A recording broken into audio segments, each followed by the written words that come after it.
La Russie vient donc de battre un nouveau record de frappe de projectiles tirés en Ukraine, avec plus de 740 projectiles, missiles et drones confondus, en une seule nuit. Et ça ne va faire qu'augmenter. Du côté du front, on nous disait bientôt il va être plus dangereux de vivre à Kiev et dans les grandes villes ukrainiennes que de vivre dans le Donbass. Et c'est vrai que depuis quelques semaines, c'est vraiment cette stratégie bien de frapper les grandes villes, mais d'envoyer une pluie de bombes, de saturer le ciel, le général l'a dit, saturer le ciel ukrainien avec des drones, avec des missiles balistiques. Alors ça use aussi les défenses antiaériennes qui sont au niveau très bas. Ici en Ukraine, on pleure. Donc vous l'admettez finalement que les défenses ukrainiennes sont très basses, que vous n'avez pas le niveau pour ce genre de guerre. Finalement, ils l'ont dit. Oh là là. Après avoir expliqué que l'Ukraine est parfaitement sécurisée, que les grandes villes sont parfaitement sécurisées, maintenant c'est que la défense est très faible. Ah ok. On constate avec le monde. Parce qu'à la base, vous essayez de faire croire aux gens que c'est bon, que l'Ukraine est un bastion imprenable. Chaque jour, la Russie avance, mais l'Ukraine est un bastion imprenable. Et maintenant, même dans les grandes villes où ils se pensaient sécurisés, voilà ça qui est touché. Et on apprend que les défenses sont faibles. Ok. Et toute l'Ukraine a peur parce que ça peut tomber n'importe où et ça tombe toutes les nuits. Mais le problème de ce genre de personnages, c'est qu'ils ont la lâcheté mal placée. Parce que quelqu'un qui avait la lâcheté bien placée n'aurait même pas démarré cette guerre. Parce qu'elle aurait compris que là où on est en train de l'envoyer, là, c'est au choc. Et que si l'Occident voulait tant attaquer la Russie, que l'Occident aille eux-mêmes. S'il avait réfléchi comme ça dès le départ, il n'aurait pas été dans cette situation. Donc on a un nombre exceptionnel, je dirais, de drones, mais aussi de missiles, avec volonté de saturation de l'espace aérien ukrainien, qui, quels que soient les chiffres aujourd'hui, montrent bien qu'ils ne sont pas capables au niveau ukrainien d'arrêter tout ce qui arrive sur l'Ukraine. C'est aussi une stratégie de terreur sur les populations, même si c'est pas forcément l'objectif premier. C'est peut-être l'espoir que justement la population fera pression sur Zelensky pour qu'il accepte de négocier. Dans les détails, vous le voyez, 597 drones et 26 missiles. Alors où justement ces projectiles ont touché le territoire ukrainien? Eh bien un peu partout, que ce soit sur la côte est, vers Soumy, dans la région de Kharkiv, à la frontière avec la Russie. 623 drones. La Russie vient encore de durement frapper l'Ukraine avec 623 drones. Les habitants des grandes capitales ukrainiennes ne dorment plus. Ils ne comprennent pas. Dans leur esprit, c'est qu'à tout moment, désormais, tout peut basculer. Et tout ça pourquoi? L'arrogance occidentale et les gens qui envoient les dirigeants ukrainiens à la guerre. L'Ukraine quotidiennement bombardée par la Russie. Cela ne s'arrête pas. Nouvelle attaque la nuit dernière. Plus de 620 drones et missiles contre Kiev. L'ouest du pays a notamment été visé. La ville de Lviv. Il y aurait au moins 4 morts et des blessés. La démonstration de force. Mais vous imaginez 623 drones. Bon, bien évidemment, quand ils donnent déjà le bilan sur les morts là, c'est faux, on le sait. Une grande ville touchée par 623 drones, je vous assure que ce n'est pas seulement 4 morts et des blessés, non. Mais dans leur volonté continue de vouloir masquer les pertes pour que l'opinion publique ne réalise pas à quel point ce sont des catastrophes, ils cachent. Mais juste une seconde, imaginez les dégâts que peuvent faire 623 drones sur une ville. Déjà, chaque drone peut être programmé pour attaquer des cibles précises, comme les bâtiments gouvernementaux, les centres de commandement, des infrastructures vitales, ou encore les centrales électriques, le réseau de communication. Mais c'est énorme, 623 drones, et on n'a même pas besoin de tous les 600 drones pour détruire ça. Juste une dizaine et c'est bon. On a mis l'électricité de toute la ville HS. Bon, ça, ils ne vont évidemment pas le dire. Mais en attaquant massivement une ville comme ça cause immédiatement des perturbations majeures. Et la ville arrête de fonctionner. Les gens se cachent, les gens ne partent plus travailler, la population civile est terrorisée, aucun commerce ne fonctionne plus. Qui va ouvrir sa boutique vous-même? Est-ce que vous allez ouvrir votre boutique après une frappe de 623 drones dans votre ville? Donc, rien qu'avec cette attaque, la Russie vient en fait de paralyser toute une ville. Imaginez maintenant l'impact psychologique que ça a sur les habitants qui ont été touchés. Actuellement, ils sont certainement parano. Vraiment, c'est certain. L'impact psychologique doit être terrible. Et là, si on parle de 623 drones qui ont touché des bâtiments, il parle seulement de 4 morts. Parce que même si c'était un bâtiment public, c'est-à-dire un centre de commandement, il n'y a pas que 4 personnes à l'intérieur. Dites la vérité sur vos chiffres. Ça va aider les gens qui meurent à prendre de bonnes décisions. Force de Moscou se poursuit. On va retrouver sur place Marianne Kotonov et Eric Jousset. Du côté du front, on nous disait bientôt il va être plus dangereux de vivre à Kiev et dans les grandes villes ukrainiennes que de vivre dans le Donbass. Et c'est vrai que depuis quelques semaines, c'est vraiment cette stratégie bien de frapper les grandes villes, mais d'envoyer une pluie de bombes, de saturer le ciel. Le général l'a dit, saturer le ciel ukrainien avec des drones, avec des missiles balistiques. Alors ça use aussi les défenses antiaériennes qui sont au niveau très bas ici en Ukraine. On pleure. Donc vous l'admettez finalement que les défenses ukrainiennes sont très basses, que vous n'avez pas le niveau pour ce genre de guerre. Finalement ils l'ont dit. Oh là là. Après avoir expliqué que l'Ukraine est parfaitement sécurisée, que les grandes villes sont parfaitement sécurisées, maintenant c'est que la défense est très faible. Ah ok. On constate avec le monde. Parce qu'à la base, vous essayez de faire croire aux gens que c'est bon, que l'Ukraine est un bastion imprenable. Chaque jour, la Russie avance, mais l'Ukraine est un bastion imprenable. Et maintenant, même dans les grandes villes où ils se pensaient sécurisés, voilà ça qui est touché. Et on apprend que les défenses sont faibles. Ok. Petite pause. Avant de poursuivre la vidéo, abonnez-vous. Je publie quotidiennement des vidéos qui varient. Actualité, géopolitique, histoire, interview, react et analyse. Dans certaines vidéos, on rigole. Dans d'autres, le ton est beaucoup plus sérieux, mais on apprend toujours quelque chose. Donc, abonnez-vous pour ne pas manquer des sujets qui vous intéressent. Aussi, pour ceux qui veulent du contenu supplémentaire ou encore soutenir la chaîne, vous pouvez devenir membre. Il y a 2 forfaits, celui de 2,99 € et celui qui coûte moins de 10 €. À cette participation, vous avez droit à des vidéos hebdomadaires et à l'accès au groupe Telegram où on échange. Groupe où je partage également des informations qui ne peuvent être publiées. Dans le groupe Telegram, il y a plus de 200 vidéos qui n'existent pas sur la chaîne et nulle part ailleurs et qui traitent de sujets divers et variés, toujours pour en apprendre plus. Voilà, c'est dit, revenons au sujet. On demande à corps et à cri d'avoir des systèmes patriotes en surplus parce que là, les stocks sont vraiment assez bas. Et puis évidemment, la population est choquée à chaque fois. La population qui n'en peut plus de toutes ces frappes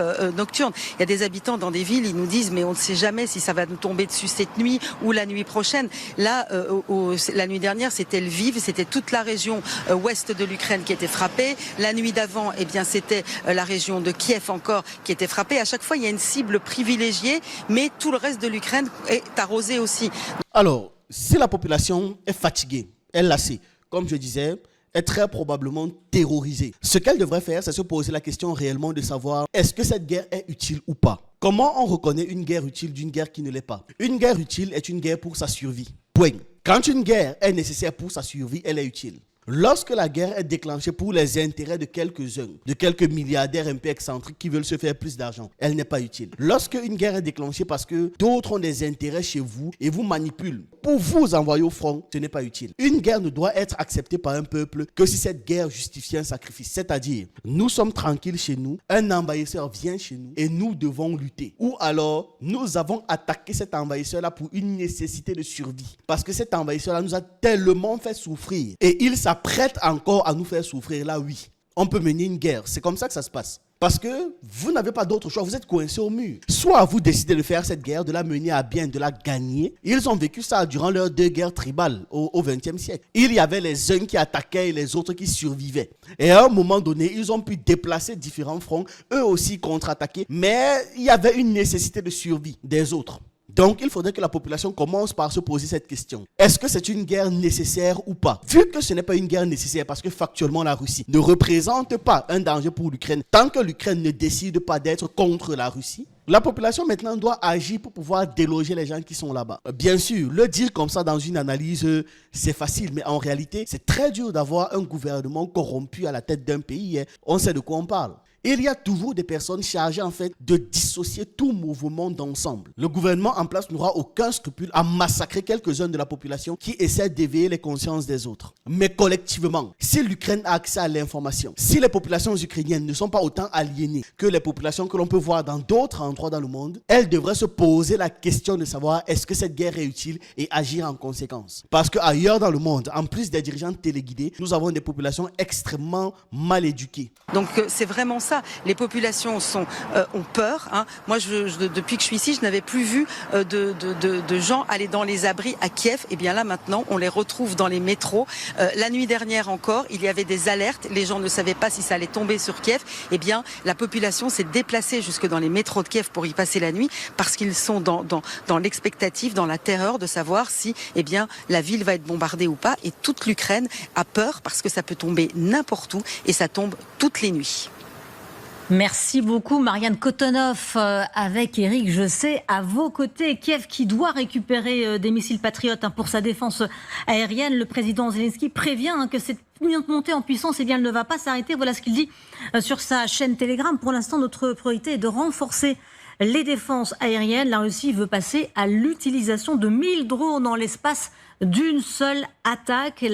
Mais comment? Zelensky, tu as peur? Tu n'es plus très confiant? Ou bien ta confiance, c'est seulement quand tu es avec des amis? En fait, Zelensky me fait penser à ce genre de personnes qui ils font la bouche, vraiment, ils savent bavarder, gonfler la poitrine quand il y a les amis à côté qui vont le protéger. Dès qu'il se sent seul, hey, non, pardon, vraiment, je ne peux rien faire sans que vous ne soyez là. Vous voyez ce genre de personnes, non? Ça me fait penser au film coréen. Il y a toujours un personnage comme ça, bien lâche. C'est lui qu'on envoie faire tout et n'importe quoi. Le personnage bien lâche là, systématiquement, à chaque fois, je répète bien, à chaque fois où il est seul, il pleurniche, pardon, aidez-moi, excusez, je vous demande pardon. Dès qu'il y a les gens autour, vous pensez pouvoir me faire quoi? Je suis quelqu'un de fort, je suis quelqu'un d'important. Vous voyez cette image-là? Non, c'est exactement comme ça que Zelensky est. Maintenant, c'est lui qui vient pleurer. Pour l'instant, notre priorité est de renforcer la défense aérienne. La Russie veut passer à l'utilisation de 1000 drones à l'espace d'une seule nuit. Mais il veut faire comment si la Russie utilise 1000 drones? À 500 drones, on n'a pas pu arrêter. Voilà ça qu'ils sont montés à 600 drones. Mais ils veulent passer à 1000 drones. Pardon, aidez-moi.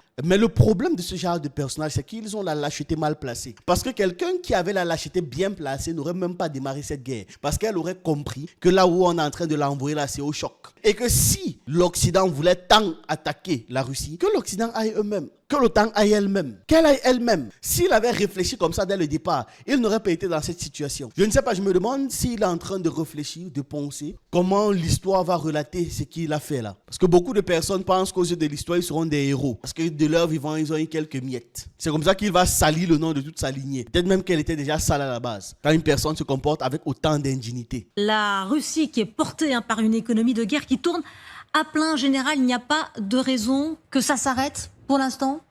On a surtout l'impression que de jour en jour, c'est de pire en pire. Oui.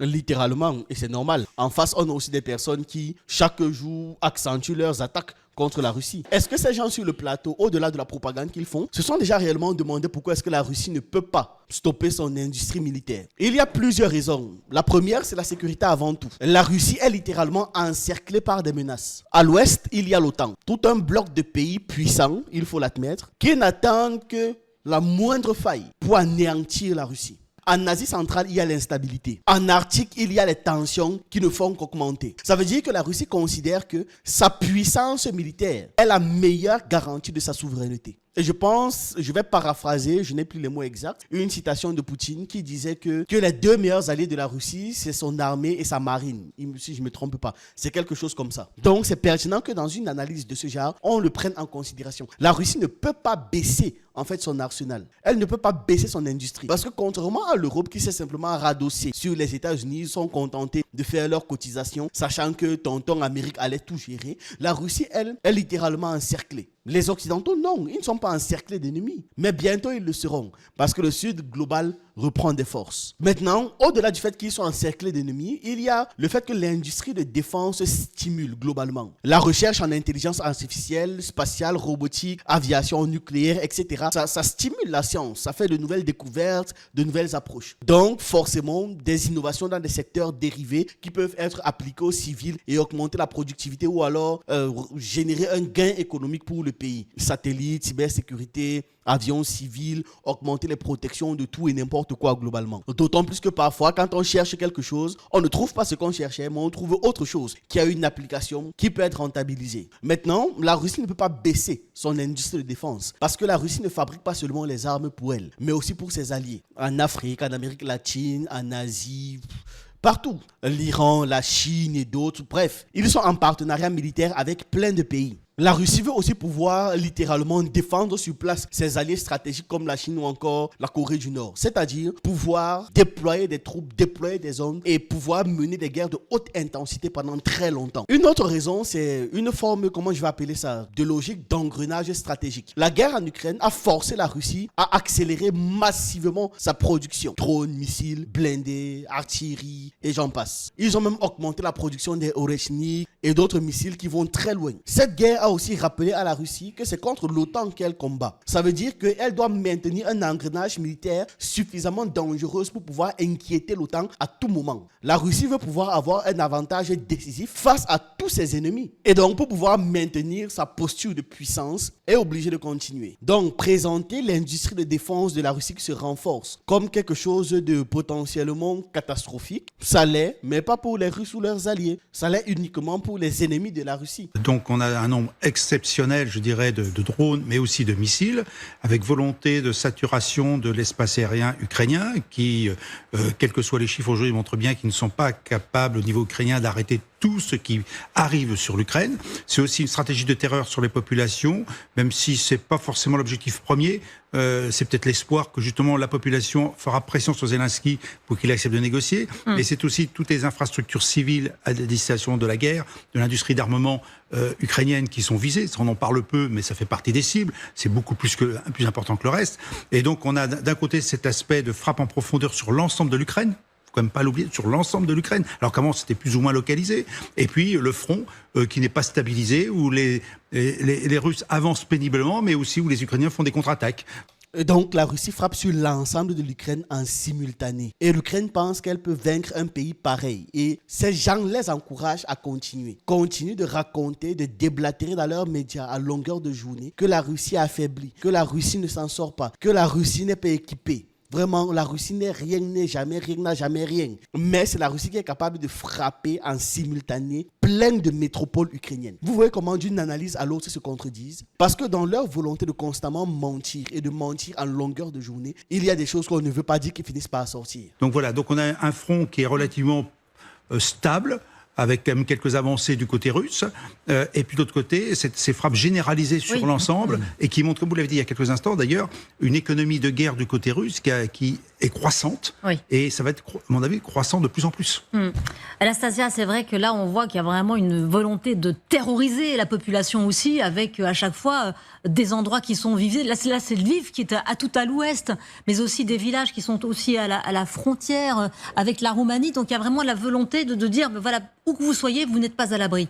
En fait, malheureusement, c'est dû clairement à l'arrivée de Donald Trump au pouvoir. J'ai parlé avec une journaliste qui reste à Kiev depuis le début de la guerre. Comment ça c'est dû à l'arrivée de Donald Trump au pouvoir? Ce n'est pas vrai. Peu importe qui allait être au pouvoir, la Russie allait continuer de faire son travail. Alors, elle est quoi? Une journaliste d'enquête indépendante. Concrètement, je ne vois pas le lien avec l'arrivée de Donald Trump et l'intensification de la guerre. Écoutons son argumentaire et on revient là-dessus. Peut-être qu'elle va dire un truc pertinent, hein? Je ne sais pas. Guerre, et elle a comparé, il avait une accalmie avant l'arrivée de Trump, et dès qu'il est arrivé au pouvoir, il est quand même ambigu avec Poutine. Il y a effectivement la volonté de montrer que la Russie doit finir cette opération spéciale, dénazifier, etc. La propagande russe continue à parler de la dénazification de l'Ukraine et de la prise de conscience de l'Occident. Alors non, dans ce cas non, il y a un problème. Non. Ce n'est pas l'arrivée de Donald Trump, c'est simplement la continuité de la guerre. Déjà, rappelons le contexte. Fin 2024, c'est là qu'on fait sortir les Oreshnik pour la première fois, parce qu'il y a une sorte de permission à demi-mot qui est donnée par Biden sur les frappes à l'intérieur de la Russie. Et donc, pour pouvoir les dissuader, parce qu'il y avait une période de forte tension sur quelques jours, la Russie sort les Oreshnik, disant que s'ils osent nous toucher, on va les frapper avec ça. Ça fait descendre les tensions. Voyant que la capacité technologique de l'OTAN n'est pas capable, n'est pas en mesure de stopper en fait la Russie actuelle, ils décident vraiment de faire une sorte d'accalmie. Mais l'accalmie n'est pas due au fait qu'il y avait des accords ou des ententes qui se faisaient, non. D'ailleurs, les deux parties ne communiquaient même pas. Là où avec Trump, les deux parties ont au moins communiqué. L'accalmie était due au fait qu'ils ont réussi réalisait du côté de l'OTAN la supériorité technologique militaire russe à ce moment-là. Donc, il fallait qu'ils encaissent l'information et repensent une stratégie. Maintenant, Trump arrive au pouvoir et hérite de l'ensemble. Sauf qu'à l'arrivée de Trump, les actions reprennent. Sachant bien évidemment qu'au moment de Biden, les actions ne s'étaient pas arrêtées. Puis, il y a eu l'annonce de la grande offensive d'été par la Russie. C'est cette annonce de la grande offensive d'été qui est en train de se poursuivre là maintenant avec une augmentation significative des frappes parce qu'en été, ils peuvent mieux se déplacer, mieux déplacer les choses, etc. etc. Donc, pas de mélange en fait dans les informations. L'arrivée de Trump, cette intensification ou ce surplus de mouvements après Trump n'est pas dû à Trump. Lui, ce n'est qu'une circonstance historique comme ça, voilà, une coïncidence, mais c'est simplement dû au fait que la Russie avait déjà prévu tout ça. Mélange pas. Anastasia. Mais si quand même, pour évoquer quelque chose d'optimiste, à Soumy, les Ukrainiens sont en train d'encercler les Russes, et ça c'est les propagandistes eux-mêmes qui le disent. Où, quand, comment? Bon, très intéressant. C'est qu'elle vient même de dire que ce sont les propagandistes qui le disent. Bon, déjà, j'aimerais bien savoir où ces propagandistes-là l'ont dit. Ensuite, vous croyez à la parole des propagandistes quand ces propagandistes disent que la Russie gagne, du moins que la Russie a gagné, parce que c'est déjà une victoire, vous tardez juste à l'accepter. Donc là, vous ne croyez pas aux mots des propagandistes. Mais quand les propagandistes là disent qu'à Soumy, les soldats ukrainiens sont en train d'encercler les soldats russes, là, vous croyez, là, c'est vrai. Là, ils sont en train d'avouer. C'est bien ça. Tranché. Maintenant, aux dernières nouvelles, à Soumy, c'était plutôt les Ukrainiens qui étaient cachés dans les forêts. Comment est-ce que ceux qui sont cachés dans les forêts font pour encercler ceux qui ne sont pas cachés dans la forêt? Est-ce qu'on peut m'expliquer ça? Je ne sais pas. Je n'arrive pas à visualiser ça. Ceux qui sont cachés dans la forêt encerclent ceux qui ne sont pas cachés dans la forêt comment? Ils sortent par le sous-sol pour les couvrir. Bref, j'aimerais bien un schéma ou voir ça. Vraiment, je suis curieux. Parce qu'aux dernières nouvelles, c'est plutôt l'armée russe qui était en train d'encercler l'armée ukrainienne qui se cache justement dans les forêts. Et ils ont placé des points de contrôle ou des points de stockage, de ralliement, de ravitaillement en attendant les équipements qui vont permettre de déloger les Ukrainiens des forêts. Parce que pénétrer dans ces forêts-là, c'est très risqué. Donc voilà là où l'info s'arrête. Pour vous là, je ne sais pas comment vous l'avez eu. Aussi, quand les propagandistes russes parlent de l'avancée de l'armée, maintenant, ils ne mentionnent même plus les villages soi-disant libérés, parce que quand on regarde qu'est-ce qu'ils ont libéré... C'est trop beaucoup. Ils ne vont pas mentionner chaque village qu'ils libèrent simplement parce qu'ils en libèrent à la pelle, à la chaîne. C'est normal. Maintenant, qu'est-ce qu'elle va encore nous raconter?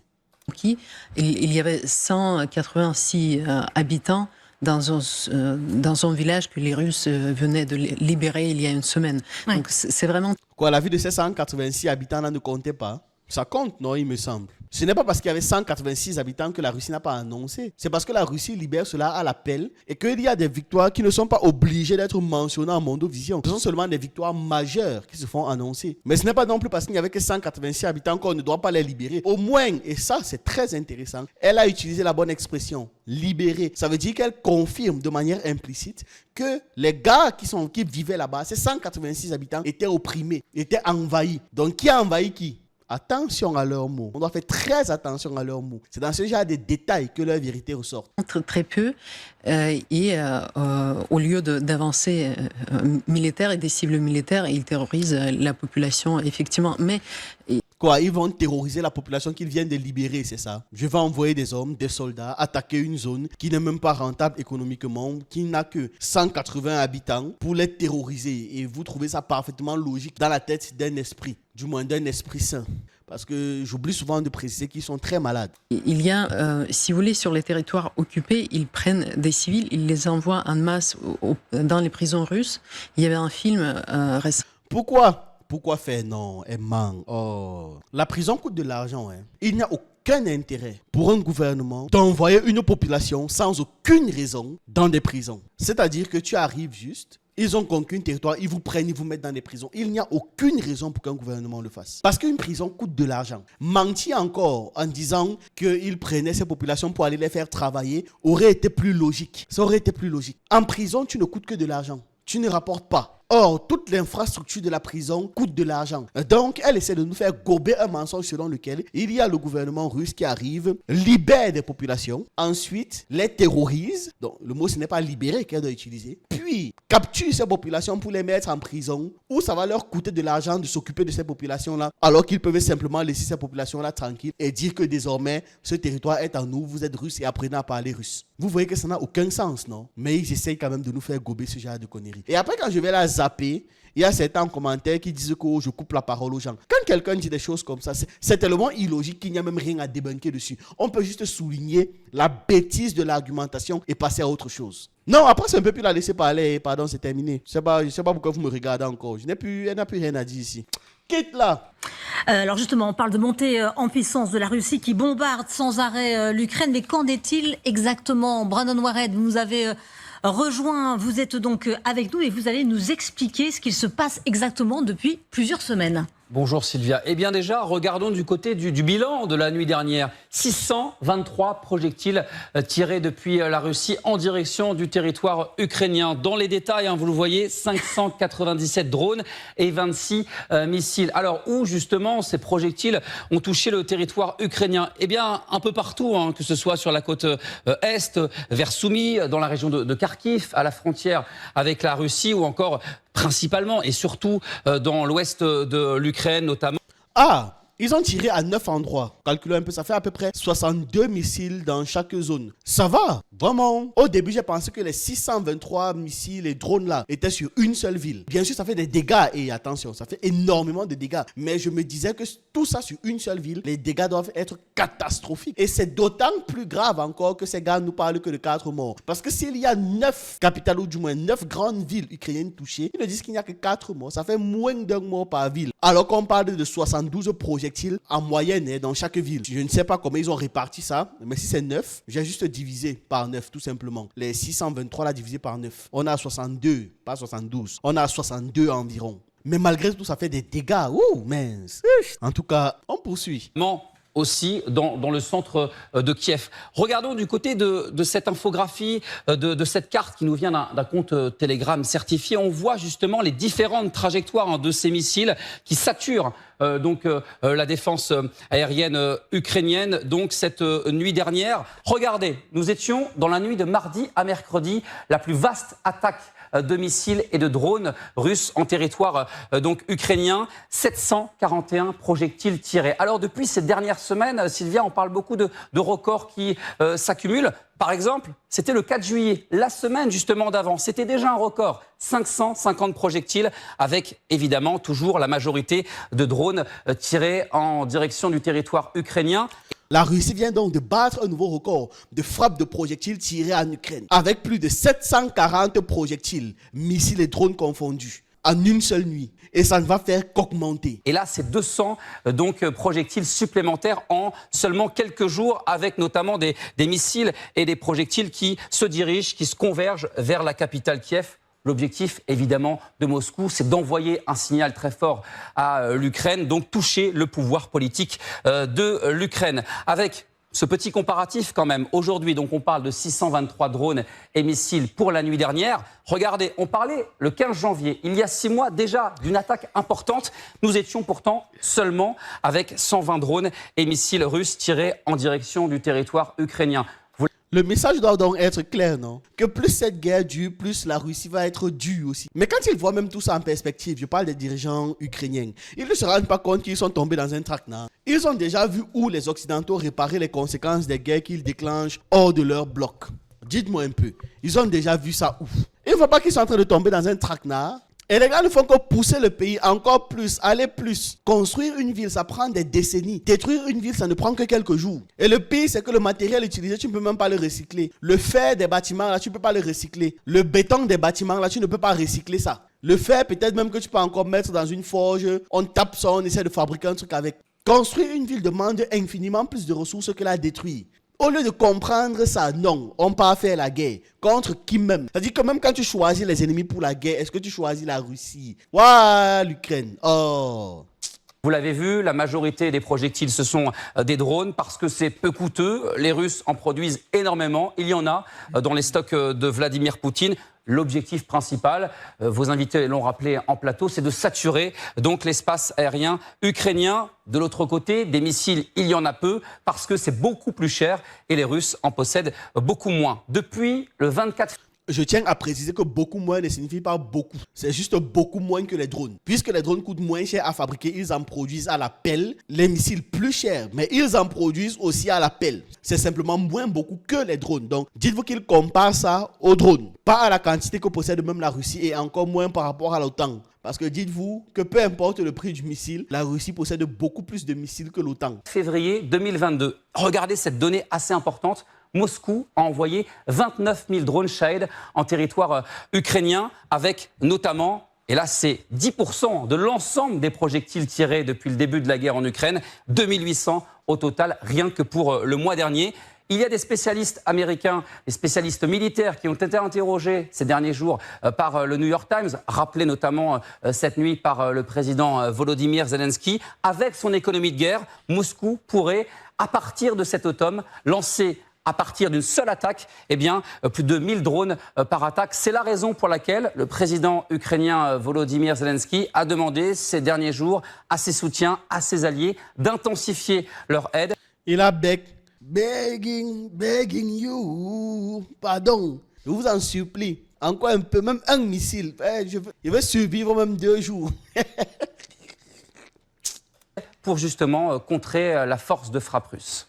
Merci beaucoup Brandon pour toutes ces informations très précises. J'ajouterai aussi un chiffre pour le mois de juin, un mois de juin très meurtrier pour les civils avec 232 morts, 1343 blessés pour le seul mois de juin selon les Nations Unies. Alors c'est vrai que c'est impressionnant, général, je reviens vers vous. 120 drones par attaque en janvier et puis on en est plus de 700 selon l'attaque aujourd'hui. C'est quand même assez exponentiel. Cela veut dire que nous atteignons, à mon avis, un paroxysme dans ce conflit. Nous sommes dans les quelques mois, finalement, où tout pourrait se jouer en termes de stabilisation. C'est-à-dire que d'un côté... Pas tout. Ce n'est pas tout qui pourrait se jouer. C'est une période où la Russie va gagner de manière plus ou moins violente. Ce n'est pas toutes les options, parce qu'il n'y a aucune option dans tout ça où la Russie perd. Côté, la Russie ne veut pas céder dans ses objectifs. De l'autre côté, l'Ukraine ne veut pas céder dans la défaite et veut résister. Et entre les deux, on a un Donald Trump qui, à tour de rôle, va d'un côté ou de l'autre. Et donc, il s'agit finalement indirectement d'abord de montrer sa détermination de part et d'autre vis-à-vis de Trump, et puis aussi d'inciter Trump à soutenir l'un ou l'autre d'une manière plus forte. C'est bien à quoi on assiste depuis 3-4 jours, où finalement Trump dit oui, on va pouvoir peut-être livrer quelques armes, quelques missiles, qui sont encore d'ailleurs dans les stocks prévus par Biden et qui ne sont pas encore livrés. Pas encore livrés, qui sont en Pologne. On parle de 30 missiles quand même. 30 missiles, ça veut dire comme il en faut 2 missiles pour arrêter un Iskander, ça fait pas beaucoup. Et on n'a pas finalement d'affirmation américaine sur de nouvelles livraisons. Donc voilà. Alors, le président Zelensky dit qu'il a des dates de livraison. Effectivement, il a des dates, mais il a des dates. Alors, on a l'affaire des Patriotes. Les Patriotes sont les seuls qui peuvent arrêter les missiles de croisière en particulier. Donc aujourd'hui, il semblerait que l'Allemagne soit prête à en acheter 2 batteries aux Américains. Et je crois que la Norvège veut aussi en acheter une batterie, ce qui monterait à 9 batteries, en gros, de Patriotes pour l'Ukraine. Et puis pour un peu... Et ça va aider l'Ukraine à tenir combien de temps? Faisons un scénario. Il a dit 9 batteries de missiles patriotes en Ukraine. Et la Russie, de l'autre côté, d'après leur dire toujours, ils comptent lancer des salves de 1000 missiles régulièrement. On ne sait pas si ce sera chaque nuit, mais bon, on va dire qu'ils comptent le faire. Bon, si on peut même rester dans les chiffres qu'ils ont dit là, tout simplement. Vraiment, la question reste la même. Combien de temps ces batteries peuvent-elles tenir? Déjà, quelles sont les capacités d'interception des batteries patriotes? Une batterie patriote typique peut suivre 36 cibles simultanément. Ça peut engager 6 à 8 cibles à la fois, donc ça suit, mais ça peut engager 6 à 8 cibles à la fois. Ça peut être équipé de 4 à 8 lanceurs, avec 4 missiles par lanceur, soit 16 ou alors 32 par batterie. Ça peut aussi utiliser plusieurs types d'intercepteurs. Ça peut utiliser les PAC 2, PAC 3, MSE et d'autres trucs. En gros, chacun fonctionne différemment. Missiles balistiques, avions, drones, etc.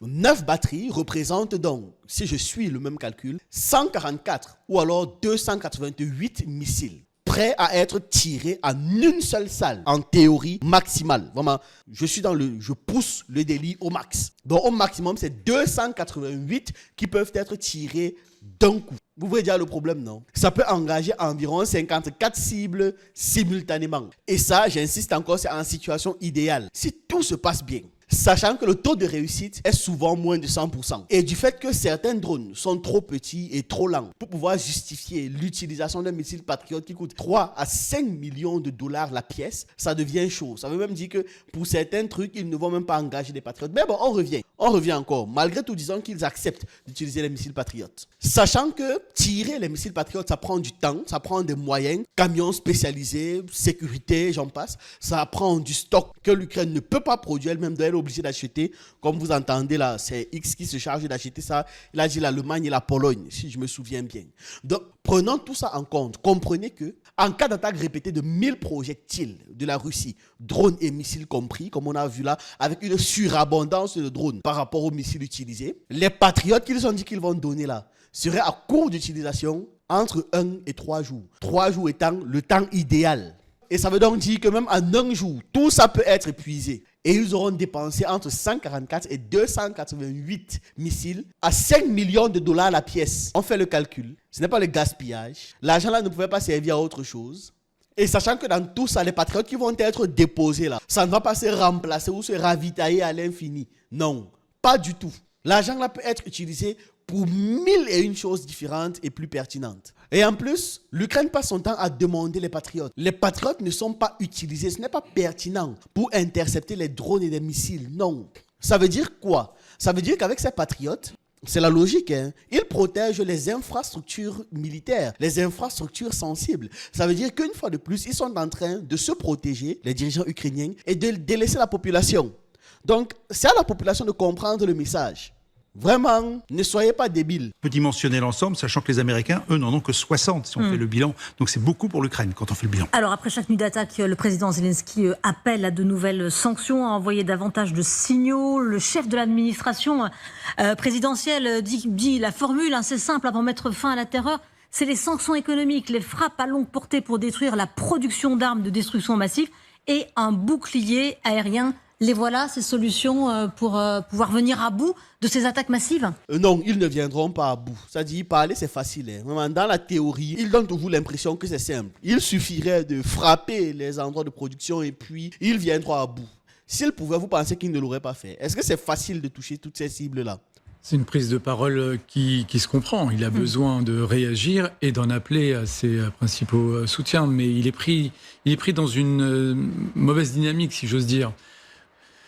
Ce qui est saisissant dans la séquence actuelle, c'est que d'un côté, l'économie russe, ou l'économie de guerre côté russe, est à son paroxysme et que par conséquent, ce rythme de croisière traduit aussi le fait que le temps joue en faveur des Russes. Tout à fait. Parce qu'une fois que cette économie de guerre a pris son rythme de croisière, ils peuvent voir à terme, à long terme même. Alors que côté ukrainien, il y a toujours cette dépendance structurelle vis-à-vis de ses principaux alliés, les États-Unis en particulier, où il y a de l'insécurité au sens du manque de fiabilité dans la parole et des engagements de Donald Trump. Et ce contraste-là est vraiment aujourd'hui décisif, je trouve, pour comprendre finalement la situation des deux belligérants. Ah ok, c'est bon, je comprends mieux, ça va. Le postulat de base reste faux. La Russie n'est pas à son paroxysme en termes de production militaire. Mais ce qu'il voulait dire globalement, c'est que la Russie est indépendante militairement et elle produit énormément et elle maîtrise son circuit de production de A à Z. Et parce que la Russie ne dépend de personne pour sa production en armes ou en quoi que ce soit, la Russie est capable de voir à long terme, est capable de se défendre peu importe le moment, peu importe la période, peu importe l'ennemi. Là où l'Ukraine de son côté est tout le temps en train de supplier et de demander. Tu as quand même essayé d'être cohérent. Il y a d'un côté une montée en puissance et une indépendance structurelle côté russe et une dépendance assumée côté ukrainien en dépit d'une adaptation et d'une économie de guerre réelle aussi côté ukrainien. Mais il n'empêche, les situations ne sont pas les mêmes, les capacités ne sont pas les mêmes et on continue à constater le contraste. La Russie qui reçoit d'ailleurs de nombreuses armes de la part de la Corée du Nord. Et justement, Sergueï Lavrov est en Corée du Nord aujourd'hui. Il a rencontré son homologue nord-coréenne et il a également serré la main de Kim Jong-un. On le voit sur ces images, selon le chef d'ailleurs du renseignement militaire ukrainien. On s'arrête là. Vidéo terminée. Là, ils sont déjà passés à un autre sujet. Donc, dites-moi ce que vous en pensez en commentaire. J'attends vos avis, vos analyses et on se retrouve une prochaine fois.